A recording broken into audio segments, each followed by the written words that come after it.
BC నినాదానికి, బీసీలకి ఖచ్చితంగా అండగా ఉంటాం. బీసీ పార్టీలకు కూడా మేము అనుకూలంగా ఉండి చాలా రకాల స్టోరీస్ చేసాము. బీసీలకి న్యాయం జరగాలని కొట్లాడినాం. మరి ఇదే బీసీ న్యాయం జరగాలన్నప్పుడు మంత్రుల పేషీలో మంత్రులు ఎంతమంది ఉన్నారు? 11 మంత్రుల్లో బీసీలు ఎంతమంది?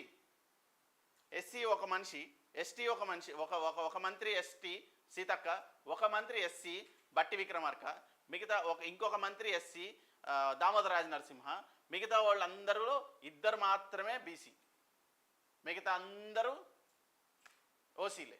మరి వాళ్ళందరినీ ఎందుకు ప్రశ్నించారు? ఎందుకు తుమ్మల నాగేశ్వరరావు నీకేం అవసరం పోయి గత ప్రభుత్వంలో కూడా వేరే పార్టీలు ఉండి అనుభవించినావు కదా, నీకేం అవసరం అని ఎందుకు పక్కకు దోస్తలేరు? ఎందుకు పొంగులేటి శ్రీనివాస్ని నువ్వు పక్క పార్టీలో దోచుకు తిన్నావు కదా రాబాయ్, మళ్ళీ ఈ పార్టీలోకి వచ్చి మంత్రి ఎందుకు అవుతావు రాబాయ్ అని పక్కకి ఎందుకు దోస్తలేరు? భయమా? క్వశ్చన్ చేయలేవా?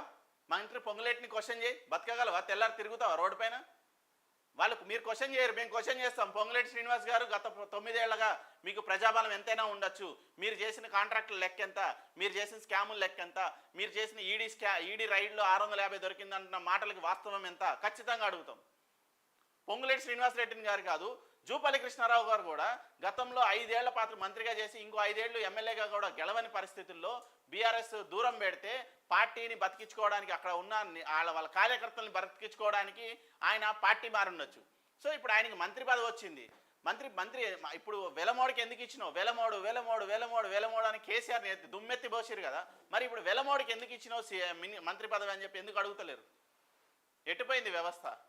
ఎందుకు మీరు అందరూ బీసీలే కదా, మరి ఎందుకు ఆయనను అడుగుతారు? తుమ్మల నాగేశ్వరరావుని అడిగారు, ఎందుకు జూపల్లిని అడిగారు, ఎందుకు పొంగిలేటిని అడిగారు, ఎందుకు శ్రీధరబాబుని అడిగారు, ఎందుకు రేవంత్ రెడ్డిని అడిగారు? రేవంత్ రెడ్డి అంటే ముఖ్యమంత్రి. ఎందుకు ఉత్తమ్ కుమార్ రెడ్డిని అడిగారు? మీకు అడిగే దమ్ము ధైర్యం చేతిలో గాజులు వేసుకొని తిరుగుతున్నారు.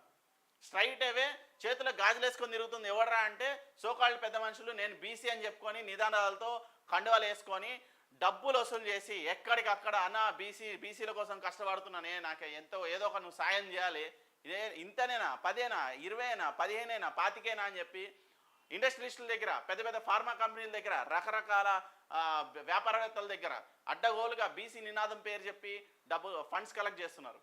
మరి వాటన్నిటిని ఎవరు ఎత్తి చూపించాలి? అది కూడా ఓకే టీవీ లాంటి ఇంకో మీడియా సంస్థ ఎత్తి చూపించాలి. మళ్ళీ మేము చూపెడితే ఓసీ అంటారు. ఎవడు ఓసీ? నీకు సర్టిఫికేట్ ఏమైనా ఇచ్చిరా మేము ఓసీ అని చెప్పి?